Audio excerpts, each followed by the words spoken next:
Greetings and welcome to my dear Gemini. This is Ron from Tarot of the Twin Sun. Tarot of the Twin Sun is a functional division within the Order of the Twin Sun. Please take only what you will. We shall be doing a we shall be doing a reading for the energy of Gemini in the month of November 2023.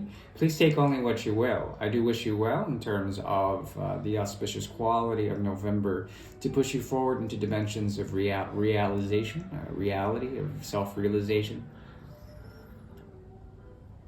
and all of that spiritual stuff, etc.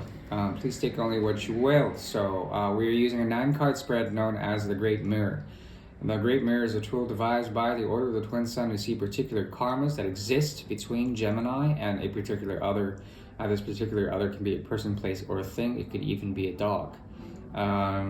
So yeah, take only what you will. Most of this stuff will be cryptic or occult. So I can't deliver the fullest message in terms of your own particular, sort of in-depth, particularity. Please take only what you will from it and use it to your advantage. This is free. This is quite free in terms of prognosis, and I don't expect much in terms of a great return when it comes to comments or whatnot. So yeah. We'll go ahead and get started now. This is for Gemini. The third house is open. We'll be doing, once again, the Great Mirror using the Alietta deck from 1890.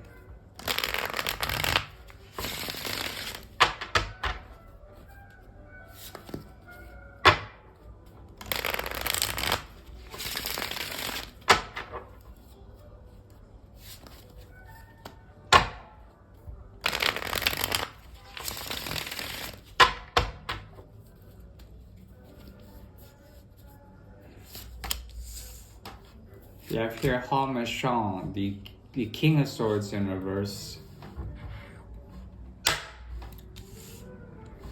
We have here the Six of Rods in reverse. What's pointed to here is great Aquarian energy. We also have the Hanged Man in the reverse. 3 cards in the reverse. We have here on this side Ennui, 4 of Cups. We have also 10 of Rods. We also have the King of Pentacles facing outward, but in the upright. We have here in the Great Mirror the 5 of Rods. We have Le Souverain. We have a Strength card in reverse, as well as Méchant Femme, which is the Queen of Swords in reverse. And for the bridge position, we have 4 of Swords, as well as the 6 of Pentacles. In terms of the underscoring energy, there is the Ace of Rods, and this is in the reverse. Lots of reverses here, lots of reverses here, lots of reverses here, lots of reverses. So, lots of reverses. There's something about this Ace of Rods that speaks about the diminished quality of fire. Okay, it's like letting things burn out, letting things slide. When it comes to that type of energy, passions dying out, perhaps even information, not seeking out information. What is this leading to? It's leading to the 5, as well as the 5, as well as the 2 of reverse, as well as the 2 of reverse, as well as the Sun in reverse. So there certainly is something about an inevitability here. These are 2 types of energies of 2 different people, with the 5s and the 2s reflecting in each other. 2 of Rods, 2 of Swords, 5 of Pentacles in the upright, 5 of Cups in the upright, and then it's all encompassed between the Ace of Rods in reverse, as well the Sun in reverse. What this is speaking of, I want to call it a great occultation. When the great occultation occurs, there is information that is quite known on a subconscious level that is there, and it's there, but it doesn't have to be digested. It's kind of like that. There's something about a great block in this situation. that speaks about a dying down of ambition, okay? It could be like an ego death or the dying down of spiritual ambition, the sun setting, the sun traveling on the other side of the world, something like this, okay? And the sun is a great source of information. It gives us prana, it gives us life, it also gives us programming if we wanted it. It gives us light, it gives us the very essence of light and life. Because Gemini is on this side, there's something about you that is very clear,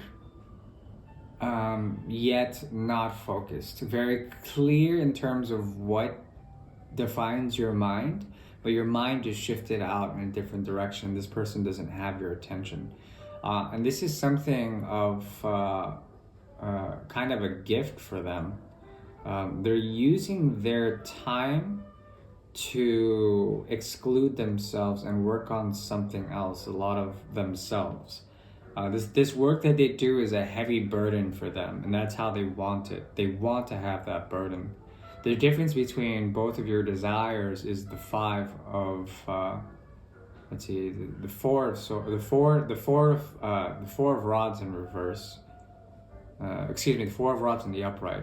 There actually is like a distancing effect that is good for both parties. That's what I see in terms of this energy. It's actually very beneficial for both parties. And perhaps this time separate, or this time of like of disintegration allows for a certain amount of grace for both of you. There is a process here that requires a great deal of respect, respect for each other's time, and this allows for tensions to dissolve. This actually creates a structure of dissolution, and then in that dissolution, doesn't mean that the thing is like completely gone. It just means that it's dissolved. It's still a part of the constituency of water, of the emotions. So it's somewhat toxic, but it's only toxic to the effect of what's actually inside materially, in the cup of Christ, in the chalice, okay, and that which you drink from. This person is not thirsty though when it comes to that. They have something to do. It's about their own legacy, to take care of that, to become a master of that. Your thoughts are subdued when it comes to this connection. You're working on something else. It has to do with a hidden path that you are trying to understand. It has to do also with finding and being a leader on this path. It has to do with healing that you haven't taken care of yet. This is a possibility. It's not an absolute surety, but there's something about you that is becoming personal, let's say. And in this personal quality, you find a sense of solitude, you find a sense of economy. This person learns to live in their present, and also they want to be ambitious in some sort of way. There's a cycle of growth here that they're going through that is going to allow for empowerment on both sides.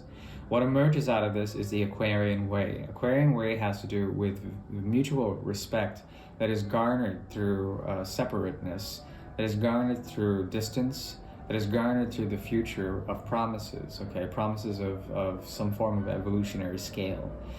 Empowerment comes here because the shadows operate, and the major arcana are telling me here, especially with Strength in reverse and the Hanged Man in reverse, that there is a new type of grounding that allows you to see a forbidden path or a hidden path, an occulted path that you are allowed to walk on, okay? At least ground yourself on and get a bearing of what that road is.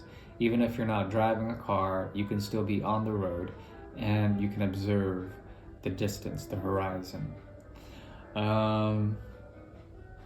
Queen of Swords here, there's something about them that is torn between their reality outside of the situation and what comes into them. They see this situation as a type of gift, but it's difficult for them to accept that. Therefore, they parse out their energies to two different modes. There's something about them that has lost their intuition, has lost their objectivity, and so have you. And there's a need to find this objectivity, to find a sense of what is what. And that is what I'm seeing for this month of November 2023. In terms of advice, the 4 comes out again, but this time in reverse. There needs to be a way to not work with another in order to find the grounding, the squaring, the foundation, okay? Not work with another to find that sense of what is fair, okay? And if you do this work, there's a possibility that you can take this energy and move on the Aquarian path through the 4th house, through Cancer's energy, through Aquarian energy, and be influenced by the sun, by constellations, by certain planetary orders, and be guided to do the right thing, which is, I think is primarily to ground oneself. I think there's a lot of heady energy here to the point of saturation, and because of the Ace of Rods in reverse showing up in reverse, there's a need to let things be warm again, to be warm, to warm up to things, to warm up to the idea of a loss of objectivity, something like this. Okay, that's the very best I can do. I do wish you well. Thank you. Bye.